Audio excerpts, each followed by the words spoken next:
Hi everybody, we're here with Raphael. Better pronounce that correctly. Lataster, is that correct? Yep, Lataster's fine. Yeah. Raphael, I'll call you Raphael if you don't mind, Raphael.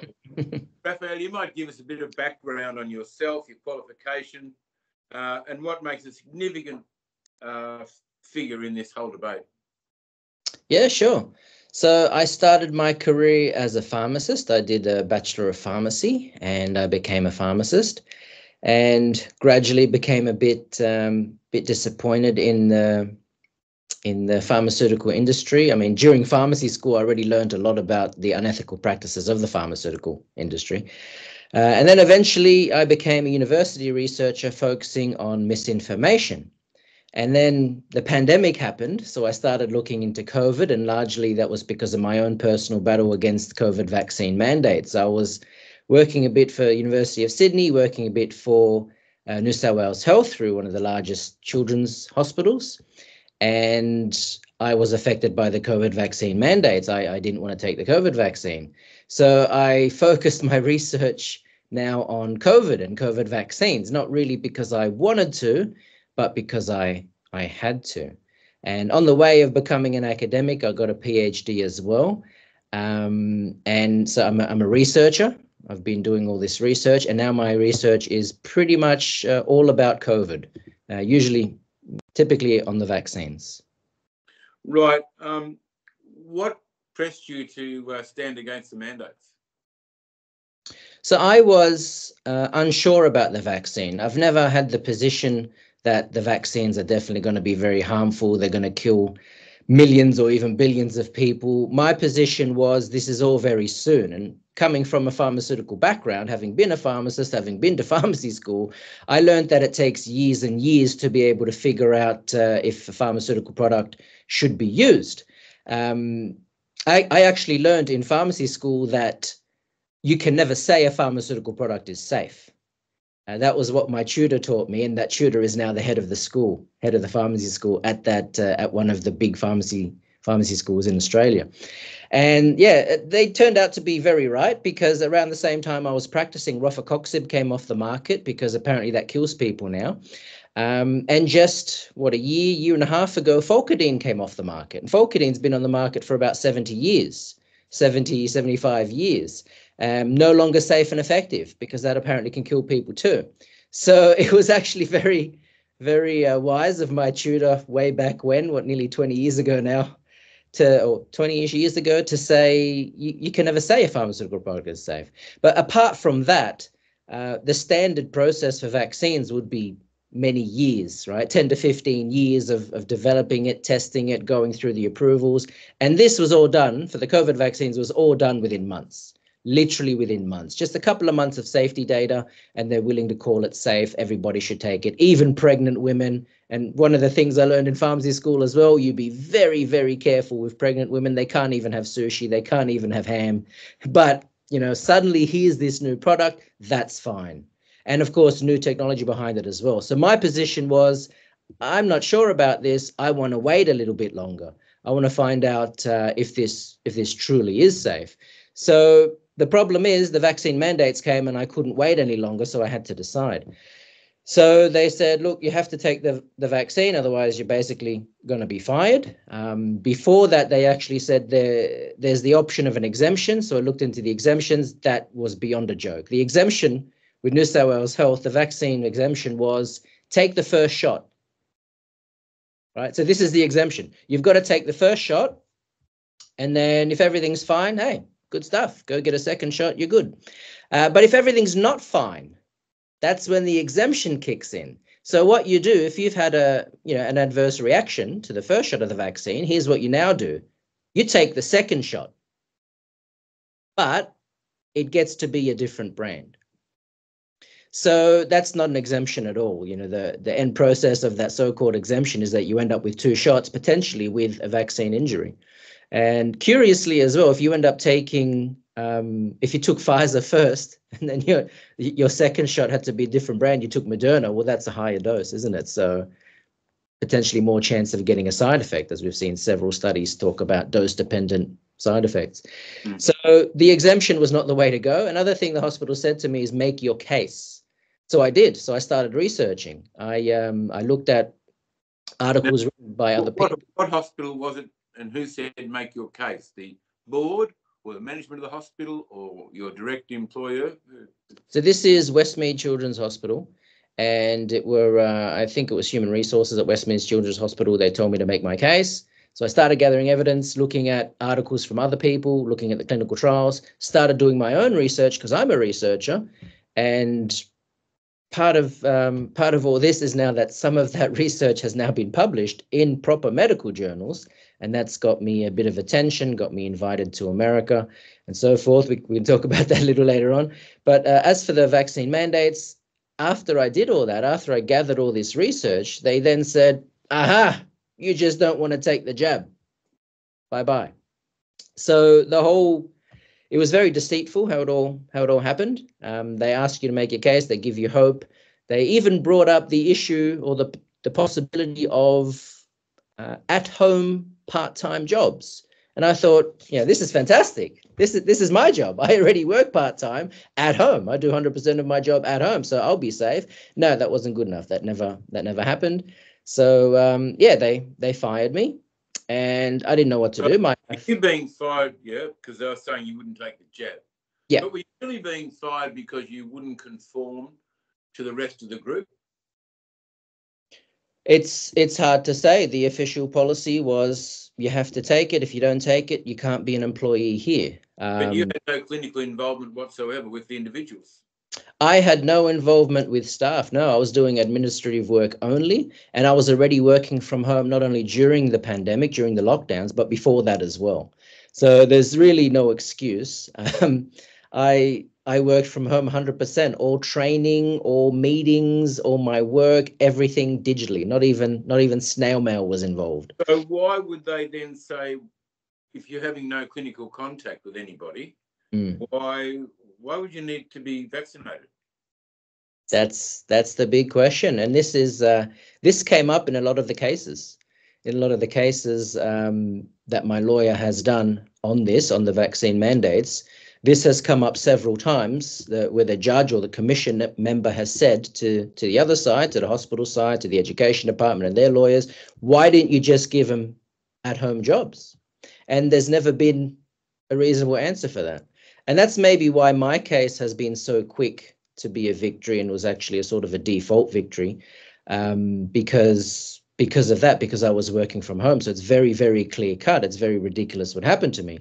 But when they fired me, it basically, for such ridiculous reasons, it destroyed my life. It had a huge impact on my mental health. That had an impact on my physical health, my financial health, of course, relationships with friends, family, and so forth, relationships with, the government, trust in authority, and so forth. So it was a really bad time for me.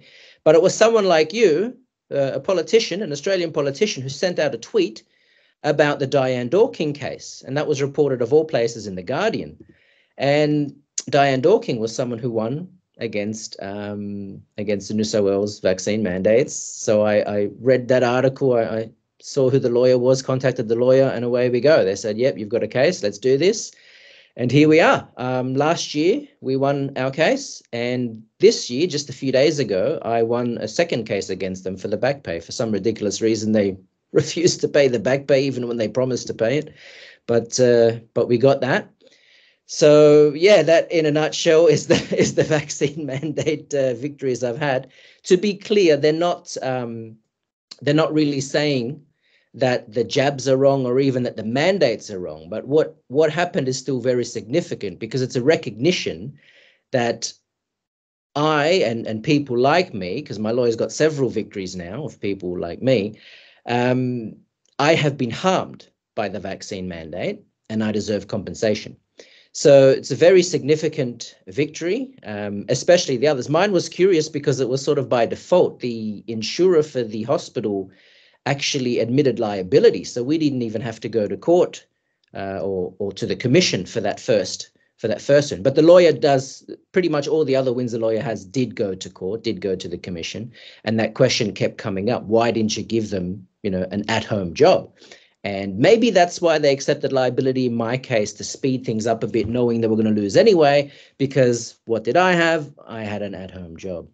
But we did need the involvement of a judge or a commission member, as that's actually called, for the second go, which we just won a few days ago, because they refused to pay the back pay.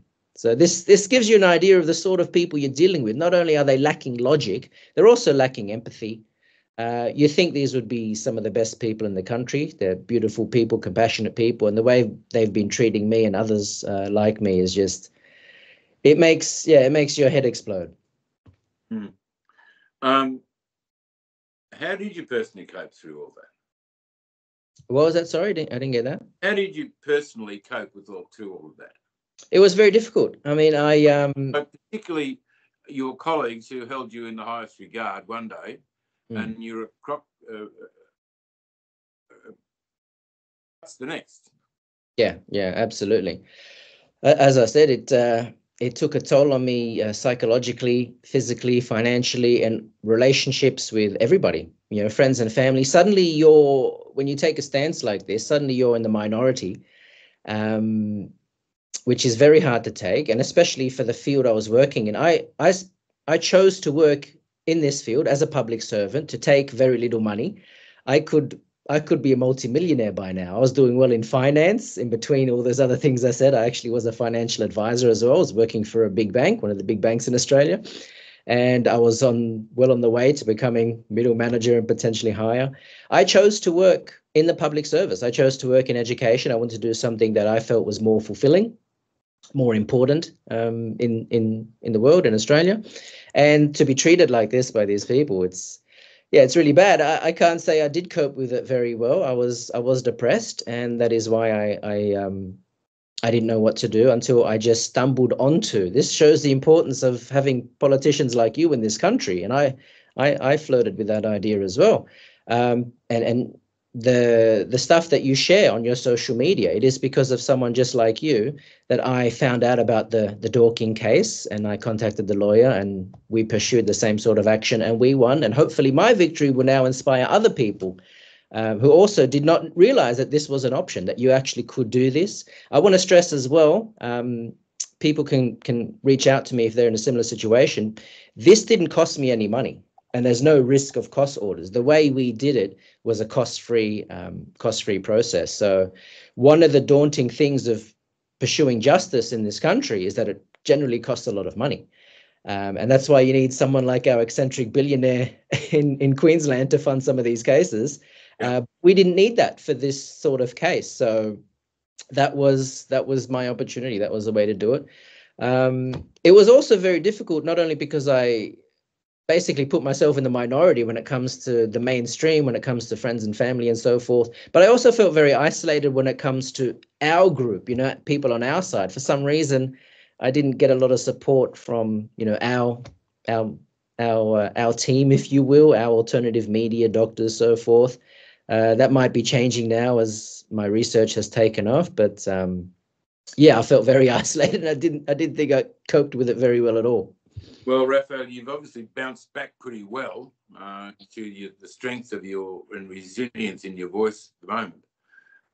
Now, what I'm trying to do is draw people of sameness, of us, whoever we are, together to be as one. Yeah. And I think the government are learning there's far more of us that they're trying to ignore than there is of them. Yeah. We exist, and together we're very strong. A lot of people are trying to go off and follow their own particular stream, and they end up not being a river of truth, but fragments of the river of truth running through a swamp. Yeah. You're far better to hold the river of truth together and all work in the same direction if we can. Yeah. And that's just chasing down the truth. There's nothing else. And continue to question and to question and to question. And if we put our responses in questions, it's very hard for them to respond. Yeah, absolutely. Where do you go from here? Oh, no, firstly, how did you end up before the Senate in America? Yeah, so it's all very, very serendipitous. I didn't particularly want to do this sort of research, but I mean, the hospital made me. They're about to fire me. They said, make your case. So I started researching on COVID, and I found some very interesting things. I essentially did some quick, brief reanalyses of the clinical trials and found a few things wrong with it. And I saw that Peter Doshi, he's one of the editors of the BMJ, one of the top journals in the world. He had an article published in a medical journal, and I thought there's some things I can add to this. And so we went back and forth a couple of times, and together we found that for the observational studies and the clinical trials for the COVID vaccines, there's a whole lot of problems. Basically, the effectiveness and the safety of the vaccines have been very much exaggerated. And there's a lot of issues why. You can, I can send you the links. You can check out the articles for yourself.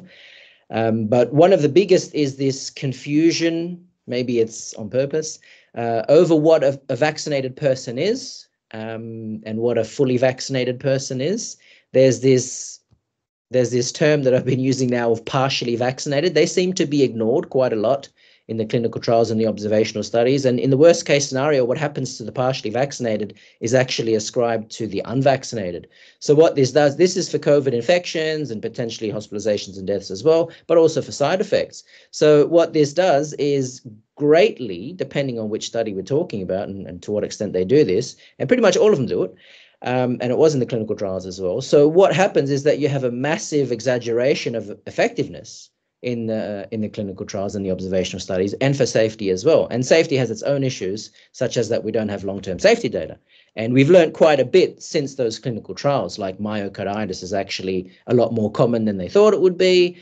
And the way I look at it, if you get myocarditis, one every several thousand people gets myocarditis from the jab, but you have to jab hundreds of thousands of young, healthy people to get a positive benefit, which is what the UK data indicated. Well, it looks like it's not worth it by a lot.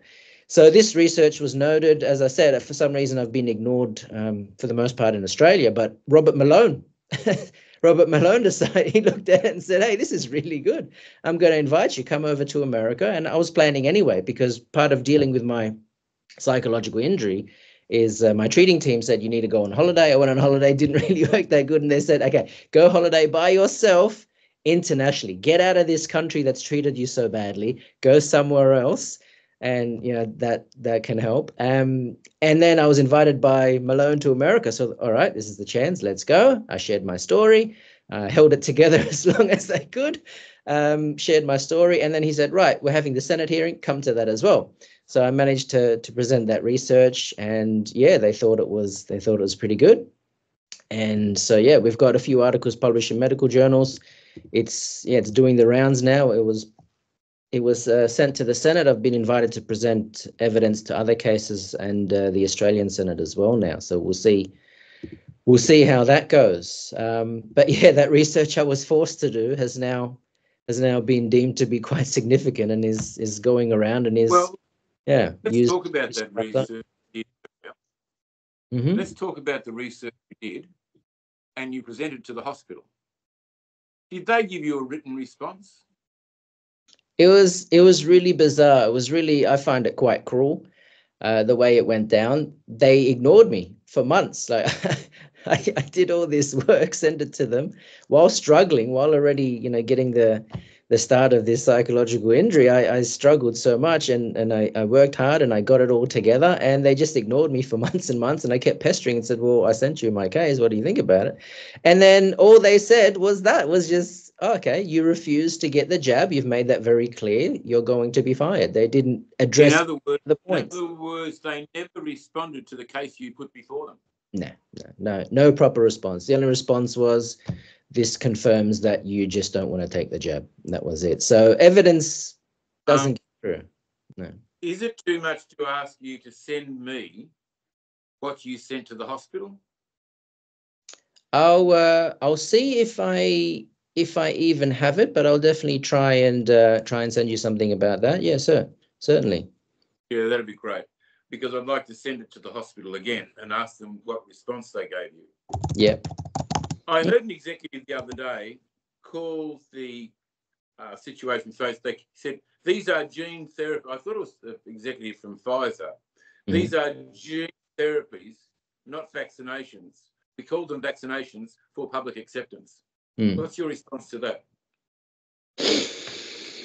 Well, I generally don't try and jump on board the whole, oh, let's not call these vaccines thing. But the research that I've done alongside Peter Doshi actually, makes that quite plausible, because if you go through those articles, one of the things I brought up was the possibility of negative effectiveness. And we've seen quite a few studies. One's just come out now, just in the last couple of days. There was a preprint study by the Cleveland Clinic, and they've had a few articles published on this, which shows that the more jabs you take, starting from zero, it seems like your chance of getting COVID goes up. So I would hesitate to call such a thing a vaccine, at least a successful vaccine, if it's increasing your chance of getting the disease that you're supposed to be protected against. And other studies have shown the vaccinated seem to have an increased chance of being hospitalized with COVID or even dying from COVID. Now, that without even talking about other side effects like myocarditis and whatever else. Now there's links to cancer constantly being made in the research. Whatever other side effects you want to talk about, if the jab is making it more likely you get COVID, what is the point of that?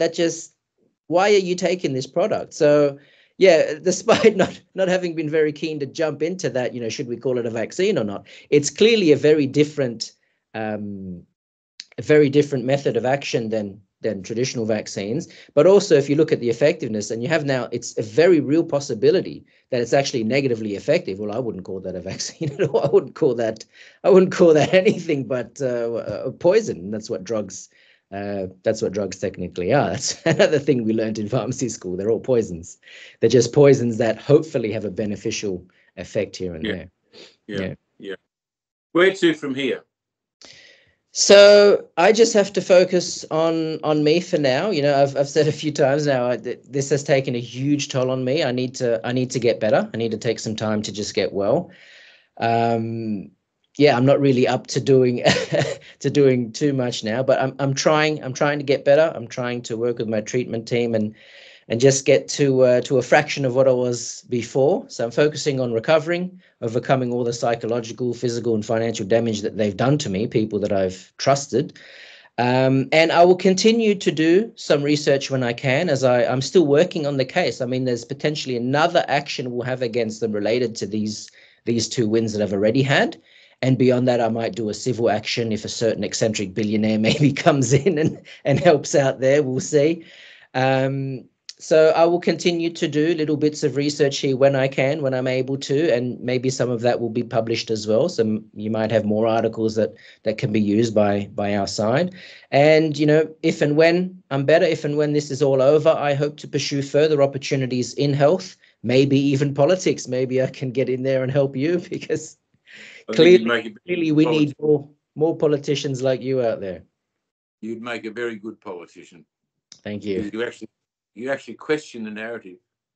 That's right, yeah. And that's what surprised me. I have not criticised doctors or specialists at all throughout this, not nurses, not pharmacists.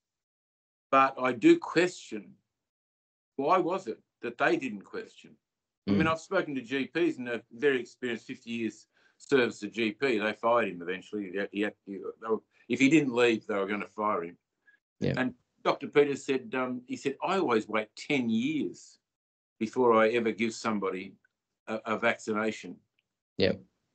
Of a new vaccination. He said, I wait 10 years to see how it pans out, every one of them. And this one they're asking to give with 3 months' notice or 6 months' notice. He wouldn't do it. So, and I'm also surprised that you said our side didn't come around you. You felt alone.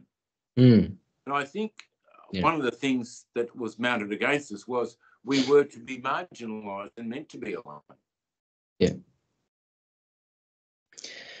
Yeah, it was very difficult. I don't know why that is the case, but it's happened, and I just push forward. I'm just going to keep fighting my case. When I can, I'll do more bits of research, and some of that might end up getting published. And I'm just going to focus on getting better. I can't control what other people do. Sorry, but you're here. You've taken notice. You've invited me to share my story. Hopefully, I think it's very important that this victory gets reported. Again, the mainstream media has ignored it. The first win, I mean, my lawyer has so many wins here against the vaccine mandates, and it's only the first one that's been reported in the mainstream news, and only by The Guardian. Of all places, The Guardian. You think it would be like a Sky News or something, but for some reason they don't seem very interested in this. It amazes me how mainstream media have walked away from this, and now they're backing away from where they backed away from. You know, AstraZeneca has been taken off the market. Why has it been taken off the market? Because it's dangerous. Otherwise, it wouldn't be taken off the market. Don't you think that would be national news? Yeah, you think there'd be a big outcry? Nothing. So No, it's challenging. unbelievable. But what can we do? We have to keep persisting, keep Raphael, letting people know. tell me your dream. Where are you heading overseas to? What was that? Sorry? Tell me your dream. Where are you heading overseas to? Oh, my dream. I think maybe staying here in Australia. I think I've got to do what I can when I can to improve things right here. I mean, I could go to America. I had offers there. I couldn't take them up because I'm busy with my case and just dealing with my issues. But I had offers there that would make your head spin. But I want to stay here and do what I can here and help the people here. So, right. Raphael, thank you for speaking with us today. I hope you'll be in contact with me more often and we can have you back on the program and telling your story even further. And those stories will be really good stories. They will be the good report. yes, hopefully with a third victory, we'll see. Thank you, Raphael. You'll let us know. Thanks very much. See ya.